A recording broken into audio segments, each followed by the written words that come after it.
तो आज हम बात करेंगे सेल्स ग्रोथ के बारे में। अगर मैं आपसे कहूं कि किसी कंपनी के प्रोडक्ट या सर्विसेज की बिक्री ही नहीं हो रही है, तो क्या आप उस कंपनी के स्टॉक में निवेश करेंगे? नहीं करेंगे। क्योंकि अगर बिक्री ही नहीं हो रही है तो प्रॉफिट कहां से होगा? तो सबसे जरूरी है कि सबसे पहले हम चेक करें कि कंपनी में सेल्स ग्रोथ है कि नहीं, कि उसके प्रोडक्ट्स और सर्विसेज बिक रहे हैं कि नहीं। आइए जान लेते हैं कैसे पता करेंगे। तो सबसे पहले हम स्क्रीनर पे चलते हैं। गूगल पे स्क्रीनर डालना है, स्क्रीनर पे जाके कोई भी कंपनी डाल देना है। जैसे मैं यहाँ सम्मान कैपिटल यूज कर रहा हूँ, कोई रिकमेंडेशन नहीं है, सिर्फ एनालिसिस के लिए यूज कर रहे हैं। तो अब हम देखेंगे कि सेल्स ग्रोथ कैसे निकाली जाए। तो यहाँ पे हमें P&L में जाना है, प्रॉफिट एंड लॉस में। प्रॉफिट एंड लॉस में आप देखेंगे रेवेन्यू। रेवेन्यू का मतलब ही ये है कि कहाँ कहाँ से कंपनी का सेल्स आ रहा है।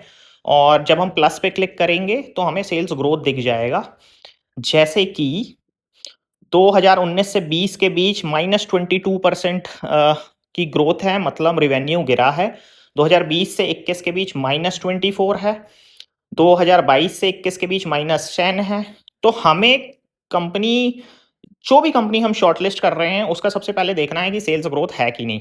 और स्क्रीनर पे P&L प्रॉफिट एंड लॉस में आप जाके इजीली देख सकते हो कि सेल्स ग्रोथ है कि नहीं। और इसके साथ हम एक चीज़ और नोटिस करने वाली बात है कि आपको यहाँ पे इन्वेस्टर्स पे जाना है। इन्वेस्टर्स पे जाके आपको देखना है कि किसकी कितनी होल्डिंग है। तो प्रोमोटर की होल्डिंग यहाँ पे 0 है, और आप देखेंगे सबसे ज़्यादा जो होल्डिंग है वो है पब्लिक की।